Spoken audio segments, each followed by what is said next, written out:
कहानी की शुरुआत एक अजीब रात से होती है। आसमान काला नहीं बल्कि लाल रंग का था। बूढ़ा उल्लू बाबा अपनी गुफा के बाहर के होकर नक्षत्र देख रहे थे। ऐसा संयोग 100 साल बाद बना है।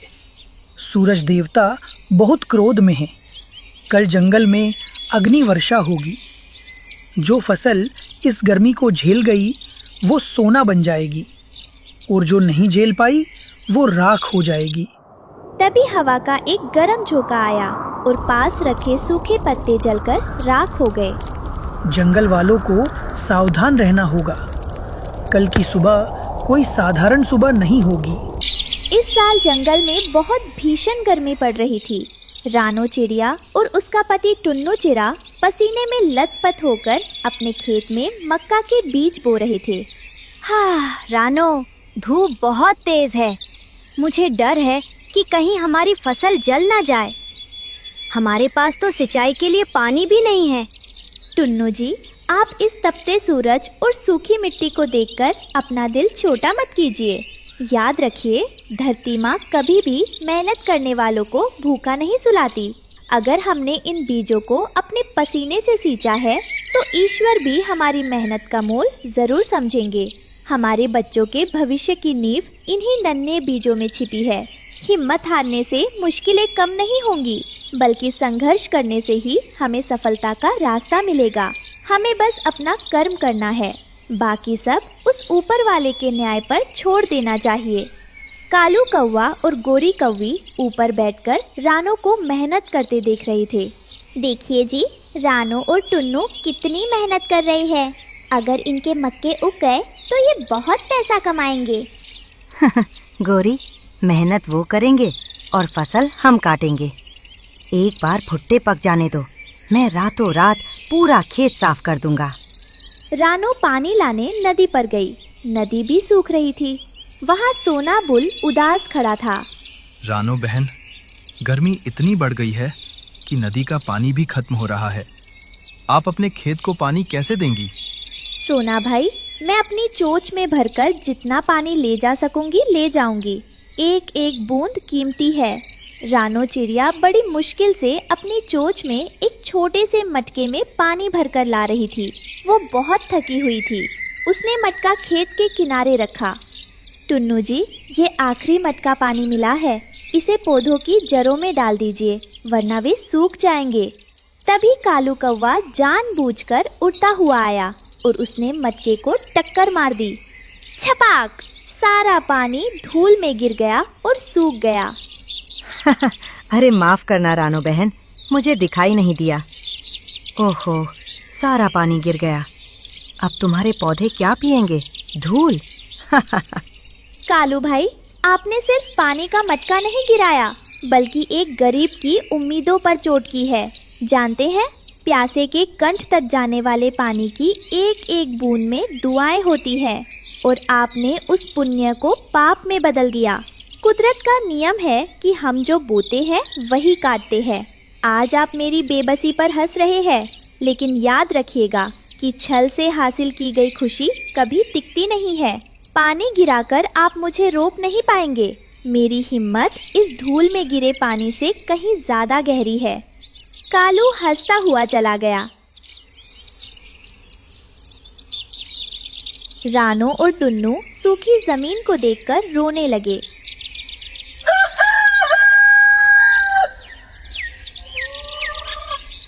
कुछ हफ्तों बाद रानो की मेहनत रंग लाई। खेत में हरे भरे मक्के के पौधे उगाए थे, जिन पर मोटे मोटे भुट्टे लगे थे। रानो उन्हें देखकर खुश हो रही थी। देखिए टुन्नू जी, हमारे भुट्टे कितने अच्छे हुए हैं। बस अब इन्हें पकने की देर है, फिर हम इन्हें बाजार में बेचेंगे। अचानक मौसम बदल गया। सूरज आग बरसाने लगा। हवा गर्म तवे जैसी जलने लगी। तापमान इतना बढ़ गया कि पत्तियां मुरझाने लगी। जंगल के सभी जानवर गर्मी से बेहाल होकर अपने घरों में छिप गए। रानो और टुन्नू बहुत चिंतित थे।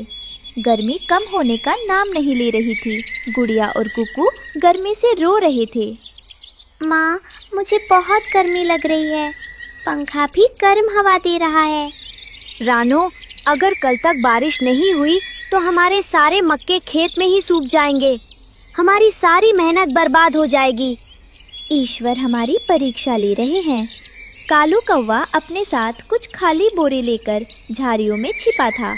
उसे गर्मी की परवाह नहीं थी, उसे बस चोरी करनी थी।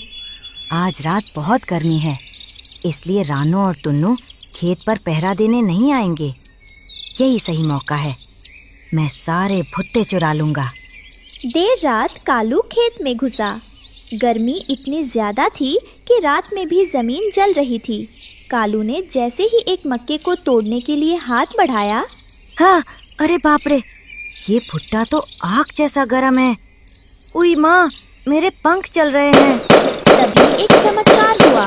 अत्यधिक गर्मी के कारण भुट्टे के अंदर के दाने फटने लगे। पॉप पॉप पट पट। देखते ही देखते मक्के के दाने फूटकर सफेद पॉपकॉर्न बनने लगे और हवा में उछलने लगे। कालू कौवा डर गया। चारों तरफ सफेद पॉपकॉर्न गिरने लगे। कालू को लगा कि आसमान से ओले या बर्फ गिर रही है। भागो भागो, ये तो जादू हो गया। आसमान से पत्थर गिर रहे हैं। रानो ने कोई जादू टोना कर दिया है। भूत भूत। कालू अपना बोरा छोड़कर वहां से भाग खड़ा हुआ। सुबह जब रानो और टुन्नू खेत पर पहुंचे तो वो हैरान रह गए। पूरा खेत सफेद चादर से ढका था। ऐसा लग रहा था जैसे बर्फ गिरी हो, लेकिन वो ताजे और कुरकुरे पॉपकॉर्न थे। माँ देखो, पॉपकॉर्न, पूरा खेत पॉपकॉर्न बन गया है। टुन्नू जी, गर्मी ने हमारी फसल खराब नहीं की, बल्कि उसे और भी कीमती बना दिया है। ये भुट्टे नहीं, ये तो सोने के पॉपकॉर्न हैं। रानो ने बाजार में ताज़ा पॉपकॉर्न की दुकान लगाई। पूरे जंगल में पॉपकॉर्न की खुशबू फैल गई। शेर, हाथी और यहाँ तक कि कालू के बच्चे भी पॉपकॉर्न खाने आए। वाह रानो बहन, क्या स्वाद है। गर्मी में भी आपने कमाल कर दिया। काश मैंने चोरी की जगह रानो से दोस्ती की होती, तो आज मुझे भी पॉपकॉर्न मिलते। देखा टुन्नू जी, जिसे हम अपनी तबाही समझ रहे थे वही हमारे लिए वरदान बन गई। कुदरत का करिश्मा तो देखिए। सूरज की जिस आग ने हमें डराया था, उसी ने हमारी फसल को सोना बना दिया। ये सिर्फ पॉपकॉर्न नहीं है, ये हमारी मेहनत, हमारे आंसू और कभी ना टूटने वाली हिम्मत का इनाम है। आज मुझे समझ आया कि जब हम ईमानदारी से कोशिश करते हैं तो सारी कायनात हमारी मदद के लिए नए नए रास्ते खोल देती है। मुश्किल हालात में जो डटा रहता है, जीत आखिर में उसी की होती है। एक हरे भरे जंगल में एक ऊंचे अंगूर के पेड़ पर रानो चिड़िया और उसके प्यारे पति टुन्नू चिड़ा का घोंसला था। वही उनका संसार था, वही उनकी खुशियाँ थीं। पर उसी पेड़ के नीचे अंधेरे में रहता था एक खतरनाक काला नाग। टुन्नू देखो, मैंने 2 अंडे दिए हैं। मेरा सपना था ना माँ बनने का, आज पूरा हो गया। रानो, ये तो बहुत बड़ी खुशी है। इन अंडों में बस कुछ ही दिनों में हमारे बच्चे होंगे। उनकी चूचू से पूरा जंगल गूंजेगा। मैं अपने बच्चों को लिए जंगल से सबसे मीठे बेर लाऊंगा आज। मैं इन्हें अपनी जान से ज्यादा संभालूंगी। अब बस डर यही है कि कुछ बुरा ना हो। जब तक मैं हूँ, कोई परिंदा भी इन अंडों की तरफ आंख उठाकर नहीं देखेगा। थोड़ी देर में कालू और गोरी वहाँ आते हैं। बधाई हो रानो बहन। टुन्नू मियाँ, अब तो तुम भी माँ बन गई। बड़ी प्यारी जोड़ी है तुम दोनों की। और अब तो ये अंडे भी आ गए। लगता है जंगल में सबसे सुंदर घोंसला अब तुम लोगों का है। धन्यवाद गोरी बहन, भगवान की कृपा है बस। आप दोनों का आना हमारे लिए सौभाग्य की बात है। तभी वहाँ मिट्ठू तोता रंग बिरंगे पंख फैलाते हुए आता है। चलो जी, हम तो बेसब्री से बच्चों की चूचू सुनने का इंतजार करेंगे। धन्यवाद मिट्ठू भैया। जिस घर में हंसी गूंज रही थी, उसी के नीचे छिपा था डर का साया। एक खतरनाक साया, एक नाग जो रानो की ममता को निगल जाने की ताक में था। नाग धीरे धीरे रेंगता हुआ ऊपर चढ़ता है। रानो की नींद अचानक खुलती है। टुन्नू, टुन्नू, मुझे कुछ अजीब सा एहसास हो रहा है। घोंसला हिल रहा है। क्या बात है रानो, कहीं कोई बिल्ली? वो दोनों चारों ओर देखते हैं और अचानक एक फुफकार सुनाई देती है। नाग, टुन्नू, वो देखो। दूर हट जा, ये हमारे बच्चे हैं, तू यहाँ से जा। नाग झपटता है। रानू और टुन्नू अपने अंडों को बचाने की बहुत कोशिश करते हैं। धीमे से अंडों के टूटने की आवाज आती है। चक, और नाग उन्हें निकलकर नीचे बिल में चला जाता है। नहीं, मेरे बच्चे! हे भगवान, हम कुछ नहीं कर पाए। मेरे मासूम, वो तो दुनिया में आए भी नहीं थे। हम हार गए रानो, हम हार गए। सूरज निकला, लेकिन रानू टुन्नू के जीवन में अंधेरा छा चुका था। वो दोनों एक झरने के पास बैठे अपने अंडों को याद कर रहे थे। टुन्नू, ये कैसा जीवन है? क्या हमारी ममता इतनी सस्ती थी? हमारे बच्चों का क्या कसूर था? जब सब ने मुंह मोड़ लिया, तब जंगल की चालाक लोमड़ी सामने आई। मैंने सब देखा, काले नाग का कहर, लेकिन मैं जानती हूँ कैसे बदला लिया जाए। कैसे?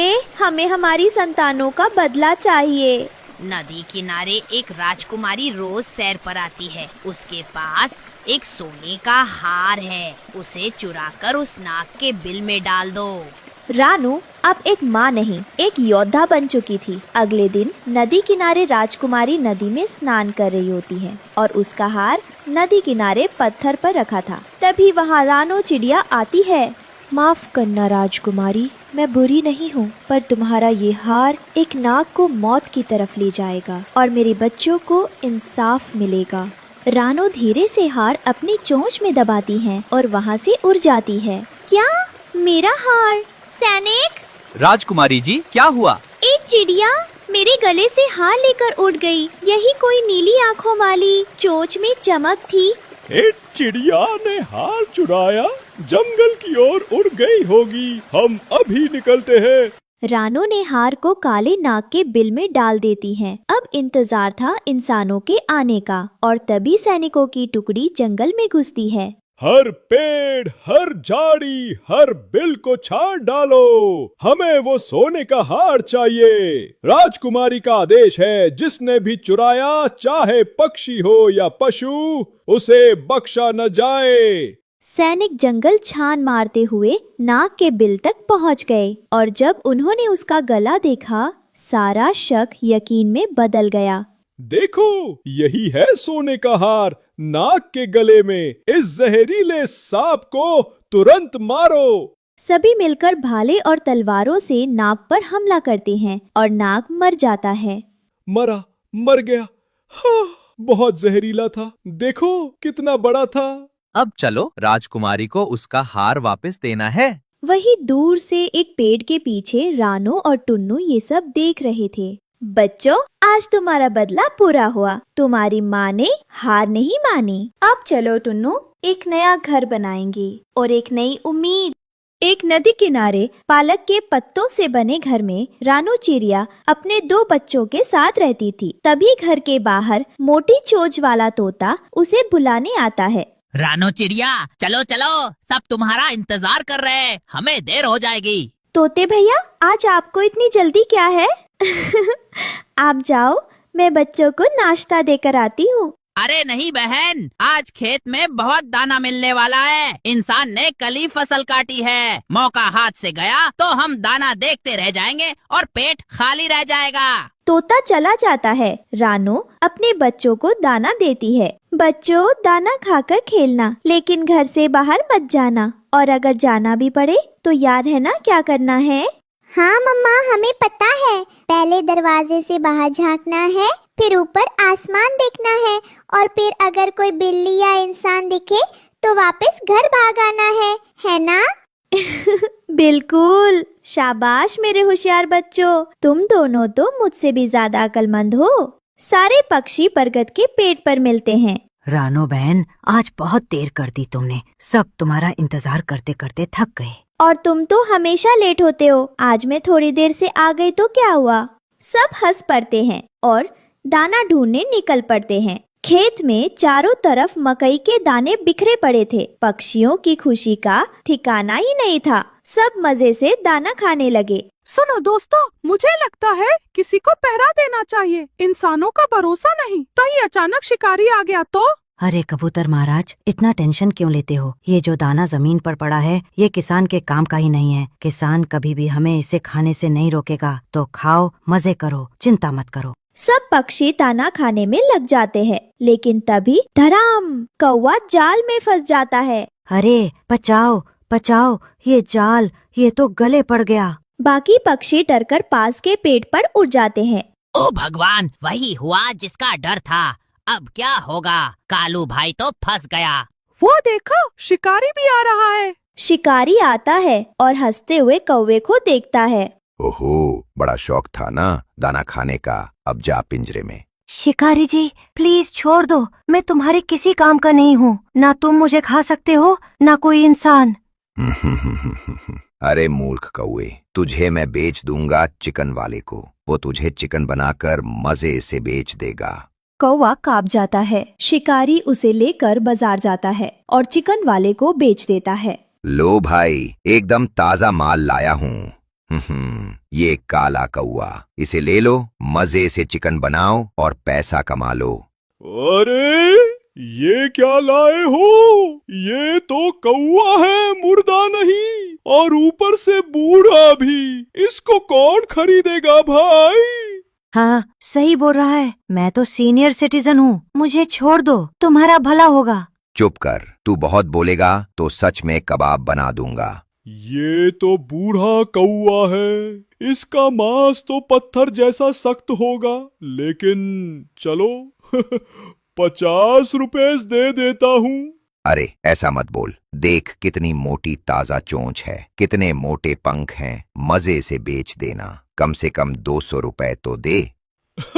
200 रुपए? ये तो मजाक कर रहे हो। इतना तो मैं एक बड़े मोटे मुर्गे के भी नहीं देता। 50 रुपए इतना सस्ता? मैंने इसे जाल में फंसाने के लिए कितनी मेहनत की। जाल, दाना, टाइम सब मिलाकर तो कम से कम 150 रुपए का खर्चा हुआ। 50 रुपए से ज्यादा नहीं मिलेगा, वरना वापस ले जाओ अपने कौवे को। मैं तो वैसे भी पुलिस के डर से इसे रखना नहीं चाहता। कहीं पता चला तो लोग कहेंगे कि चिकन वाला अब कौवे भी बेचता है। दूर से कालू के दोस्त पक्षी उसे देखते हैं और परेशान हो जाते हैं। अब क्या करें? हमारा कालू भाई तो गया। नहीं, हमें अच्छे इंसान से मदद लेनी होगी। चलो किसान के पास। अरे अगर उसने सच में उसे बेच दिया तो? बेचारा कालू। नहीं, अभी सब खत्म नहीं हुआ। अगर हम सब मिलकर कोशिश करें तो अपने दोस्त को बचा सकते हैं। डरने से कुछ नहीं होगा। लेकिन इंसानों से मदद मांगना, क्या वो हमारी सुनेंगे? कहीं हमें भी पकड़ लिया तो? सब इंसान बुरे नहीं होते, हमें अच्छे इंसान से मदद लेनी होगी। चलो किसान के पास, वही हमारी आखिरी उम्मीद है। वे किसान की पत्नी से मदद मांगते हैं। माँ जी हमारी मदद करो, शिकारी ने हमारे दोस्त कौवे को पकड़कर बाजार में बेच दिया है। अरे बाप रे, ये तो बहुत गलत हो रहा है। शिकारी ने इतना बड़ा पाप किया है। हाँ माँ जी, हमें नहीं पता अब क्या करें। अगर आप चाहें तो हमें रास्ता दिखा सकते हो। तुम चिंता मत करो बच्चों, मैं जानती हूँ मेरे पति खेत में काम कर रहे हैं। वे तुम्हारी इस मुसीबत में जरूर मदद करेंगे। सभी पक्षी किसान के खेत पर जाते हैं। किसान खेत में चारपाई बिछाकर बैठा था। तभी उसके पास रानो और उसके दोस्त पक्षी घबराए घबराए पहुँचते हैं। किसान भैया, जल्दी हमारी मदद करो। शिकारी ने हमारे दोस्त कालू को पकड़ लिया है और बाजार में बेच दिया। अगर आप मदद नहीं करेंगे तो कालू भाई हमेशा के लिए हमसे बिछड़ जाएगा। क्या? ये तो हद हो गई। इंसान होकर इतना निर्दयी, बेचारे पक्षी को पकड़कर बेचना, ये तो पाप है। तुम लोग चिंता मत करो, जब तक मैं हूँ कोई तुम्हारे दोस्त को नुकसान नहीं पहुँचा सकता। सच किसान भैया, आप हमारी मदद करेंगे? किसान मोबाइल निकालता है और नंबर डायल करता है। पुलिस जी, यहाँ एक लालची कसाई कौवे को चिकन बनाकर बेच रहा है, जल्दी बाजार में आइए। पक्षी खुश हो जाते हैं। रानो बहन, लगता है अब हमारा कालू भाई बच जाएगा। और तुम सब मेरे साथ कसाई की दुकान पर चलो, कहीं देर ना हो जाए। इधर चिकन वाला कौवे को पकड़ने की कोशिश करता है। आजा आजा, तू बचकर कहाँ जाएगा? कौवा बार बार पिंजरे में इधर से उधर भागता है। अरे इंसान, मेरा मांस खाकर तो तुम्हारे दांत भी टूट जाएंगे, छोड़ दे मुझे। तभी पुलिस आ जाती है। हाथ ऊपर कर, तू धोखेबाज कसाई, कौवे को चिकन बनाकर बेच रहा था। चिकन वाला पकड़ा जाता है। किसान कौवे को आजाद कर देता है। धन्यवाद दोस्तों, आज मेरी जान बच गई। सच कहूँ तो दोस्त हों तो ऐसे, वरना न हो। सब हंसते हैं और खुशी खुशी जंगल लौट जाते हैं। हमेशा दोस्ती निभाना और मिलकर काम करना। और हाँ, इस कहानी को लाइक, शेयर और सब्सक्राइब करना मत भूल। सुंदरवन जंगल में बर्फीला तूफान आया हुआ था। हर तरफ सिर्फ सफेद बर्फ और ठंडी हवा का शोर था। एक पेड़ की डाल पर रानो चिड़िया का घोंसला हवा में जोर जोर से हिल रहा था। रानो अपने 3 अंडों को पंखों में छुपाए कांप रही थी।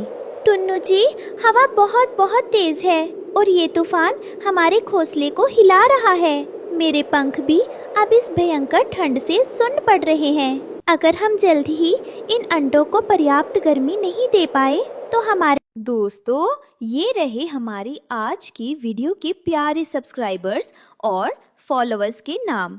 अनमोल, सूरज कुमार, अरफिया, सना फातिमा, मुस्कान शाजिया, सुपी। जो नहीं चुने गए, चिंता मत करो, अगली बार तुम भी बन सकते हो जंगल के सुपरस्टार। दोस्तों, अगर आप भी चाहते हैं मैं आपका नाम अपनी कहानी में लूं, तो देर के मेरे पंख भी अब इस भयंकर ठंड से सुन्न पड़ रहे हैं। अगर हम जल्द ही इन अंडों को पर्याप्त गर्मी नहीं दे पाए तो हमारे बच्चे इस दुनिया की रोशनी देखने से पहले ही जम जाएंगे और मर जाएंगे। हमें किसी भी तरह उन्हें बचाना होगा। मैं जानता हूँ रानो, मैं कोशिश कर रहा हूँ कि घोंसले के सुराख बंद कर सकूं, लेकिन ये बर्फ रुक ही नहीं रही। टुन्नू घोंसले से नीचे उतरकर जमीन पर आता है। वह बर्फ को रेतकर कुछ खोजने की कोशिश करता है ताकि खाकर शरीर में गर्मी ला सके। हे भगवान, सारे दाने, सारे कीड़े बर्फ के नीचे दब गए हैं। अगर हमें खाना नहीं मिला तो हमारे शरीर की गर्मी खत्म हो जाएगी। मुझे कुछ तो करना होगा। हताश होकर टुन्नू उड़ता हुआ पुराने बरगद के पेड़ के पास पहुंचता है, जहां उल्लू बाबा अपने कोटर में बैठे थे। बाबा, हमारी मदद कीजिए। रानो और अंडे ठंड से जम रहे हैं। हमारे पास खाने को भी कुछ नहीं है। बेटा टुन्नू, इस मौसम में खाना मिलना मुश्किल है, लेकिन अगर बच्चों को बचाना है तो अग्नि घास ले आओ। वह काली गुफा में मिलती है। उसे घोंसले में रखते ही गर्मी पैदा होती है। उल्लू बाबा की बात सुनकर टुन्नू तुरंत काली गुफा की ओर उड़ चला। हवा उसे पीछे धकेल रही थी। उसकी आंखों में बर्फ चुभ रही थी, लेकिन वह रुका नहीं। मुझे हिम्मत नहीं हारनी है। मुझे रानो और बच्चों के लिए वह जादुई घास लानी ही होगी। टुन्नू हाफते हुए काली गुफा के बाहर पहुंचा। वहां कालू कौवा और गोरी कवि गुफा के मुहाने पर खड़े थे। उन्होंने गुफा का रास्ता रोक रखा था। कालू भाई नमस्ते, मुझे बस थोड़ी सी अग्नि घास चाहिए। मेरे बच्चे ठंड से मर जाएंगे। नमस्ते टुन्नू, पर ये घास मुफ्त नहीं है, हमने मेहनत से जमा की है। अगर चाहिए तो बदले में 10 ताजे कीड़े लेकर आओ। हाँ, और अगर कीड़े नहीं ला सकते तो यहाँ से चलते बनो। ये कोई धर्मशाला नहीं है। लेकिन गोरी भाभी। बस, अब और एक शब्द नहीं, यहाँ से चले जाओ, वरना मैं तुम्हें धक्का देकर इस बर्फीली खाई में गिरा दूंगा। निकलो यहाँ से। टुन्नू खाली हाथ रोता हुआ वापस घोंसले में आया। रानो की हालत अब और खराब हो चुकी थी। मुझे माफ कर दो रानो, कालू ने सारी घास पर कब्जा कर लिया है। वो बिना खाने के घास नहीं देगा और जंगल में खाना है नहीं। आप रोइए मत टुन्नू जी, हमें इस समय टूटना नहीं है। आप तुरंत अंडों पर बैठिए और उन्हें अपने शरीर की बची हुई गर्मी दीजिए। मैं ये खतरनाक काम खुद करने जाती हूँ। एक माँ अपने बच्चों के लिए खाली हाथ वापस नहीं आएगी। मैं किसी भी कीमत पर वह अग्नि घास ढूंढ कर लाऊंगी। रानो उड़कर गुफा के अंदर आ तो गई, लेकिन वहाँ सिर्फ अंधेरा था। कालू ने सामने की सारी घास निकाल ली थी। रानो ने हिम्मत नहीं हारी और गुफा में और अंदर तक ढूंढने लगी। अरे देखिए टुन्नू जी, उस काले गहरे कोने में पत्थरों के बीच दबी हुई एक बहुत छोटी सी जड़ अभी भी बची हुई है। ये शायद हमारी आखिरी उम्मीद है। हमें इसे किसी भी तरह निकालना होगा। रानो ने बिना समय गवाए उस जड़ को अपनी चोंच से पकड़ा। जड़ पत्थरों में फंसी थी, लेकिन रानो ने अपने पूरी ताकत लगाकर उसे उखाड़ लिया। जैसे ही रानो वो जड़ लेकर बाहर निकली, कालू कौवे ने उसे देख लिया। अरे रुक, ये मेरी गुफा की घास है, इसे तू नहीं ले जा सकती। कालू भैया, आप क्यों इतनी क्रूरता दिखा रहे हैं? ये तो सिर्फ एक छोटी सूखी जड़ है। आपके पास तो घास का पूरा ढेर लगा हुआ है। कृपया हमें ये थोड़ी सी जड़ ले जाने दीजिए। अगर आप हमें रोकेंगे तो मेरे मासूम बच्चे इस ठंड से निश्चित रूप से मर जाएंगे। मुझे परवाह नहीं, ला ये मुझे दे। कालू झपट्टा मारता है। तभी पास के पेड़ से मोर ने छलांग लगाई और कालू के सामने आ गया। पीछे हटो कालू, शर्म नहीं आती एक लाचार माँ से उसका हक छीनते हुए? कुदरत की चीजों पर सबका हक है। मोर को देखकर कालू डर गया और पीछे हट गया। रानो ने मोर को धन्यवाद दिया और उड़ चली। रानो घोंसले में लौटी। वह जड़ सूखी और ठंडी थी। टुन्नू निराश हो गया। रानो, ये तो बुझी हुई है, ये काम नहीं करेगी। ये काम करेगी टुन्नू जी, आप निराश मत होइए। शायद ये जड़ ठंडी और बुझी हुई है, लेकिन एक माँ की ममता और उसका संकल्प इसे जरूर जलाएगा। मैं अपनी पूरी जान लगाकर इसे फूकूंगी और इसे गर्म करके अपने बच्चों को बचाऊंगी। रानो ने उस जड़ को अंडों के बीच रखा और अपनी गर्म सांसें उस पर फूकने लगी। पूरी रात भूखी प्यासी रानो सिर्फ उस घास को फूंक मारती रही। धीरे धीरे रानो की मेहनत से वो जड़ हरे रंग में चमकने लगी और घोंसला गर्म हो गया। अगली सुबह जंगल में शोर मच गया। कालू कौवे के घोंसले से काला धुआं निकल रहा था। बचाओ बचाओ, हमारा घर जल रहा है। लालच का यही अंजाम होता है। तुमने इतनी ज्यादा अग्नि घास जमा कर ली कि उसकी गर्मी से तुम्हारा ही घर जल गया। इधर रानो के घोंसले में एक मीठी आवाज गूंजी, ची ची। अंडे टूट चुके थे और 3 प्यारे बच्चे रानो की गोद में थे। कालू और गोरी, जिनका घर जल चुका था, सर झुकाए रानो के पास आए। रानो बहन, हमें माफ कर दो, हमारे पास अब रहने को जगह नहीं है। आ जाइए कालू और गोरी बहन, मुझे पता है कि आप दोनों ने मेरे साथ कितना बुरा किया, लेकिन इस भयानक तूफान में मैं आपको बेघर दर नहीं छोड़ सकती। जब तक ये बर्फीला तूफान है, आप हमारे पेड़ की निचली डाल पर शांति से रह सकते हैं। मुसीबत में किसी का साथ देना और माफ कर देना ही हमारा असली धर्म है। रानो की छोटी सी सुलगती घास ने न सिर्फ उसके बच्चों को बल्कि उसके दुश्मनों को भी नई राह दिखाई। सुबह का समय था। सब पक्षी अपने अपने काम में लगे थे। कोई खाना जुटा रहा था, कोई अपने बच्चों को खिला रहा था। पर उसी वक्त एक कोने में कालू कौवा चुपचाप बैठा था। उसकी आंखों में चालाकी चमक रही थी। ये सब मेहनत करके खाने वाले मूर्ख हैं। मैं तो समझदार हूँ। मेहनत नहीं, चोरी करनी चाहिए, और चोरी से जो मिलेगा उससे मैं सबसे बड़ा घर बनाऊंगा, 2 मंजिला घर। इतना कहकर कालू उड़ता है और सबसे पहले जाता है मिट्ठू तोते के घर। अरे हरियाली, जरा देखना ना, मैंने जो लाल मिर्च सुखाने रखी थी वो कितनी अच्छी खुशबू दे रही है। कल बाजार में बेचेंगे तो दाना पानी मिल जाएगा। जैसे ही तोता और हरियाली घर के अंदर जाते हैं, कालू धीरे से आता है और मिर्च की पूरी थाली उठा लेता है। अब ये मिर्च मेरे घर में रखूंगा। धीरे धीरे मेरा घर खजाने से भर जाएगा। एक दिन कबूतर चाचा अपने अनाज की बोरियों के पास बैठे थे। हर दिन की तरह वो अपने अनाज को साफ कर रहे थे। आज तो नए अनाज आए हैं, बच्चों के लिए ये बहुत काम आएगा। तभी एक कालू कौवा धीरे धीरे वहाँ आता है। जैसे ही कबूतर की नजर बोरियों से हटती है, वो एक जल्दी से एक बड़ी बोरी उठाई और उड़ गया। अरे, मेरी बोरी कहाँ चली गई?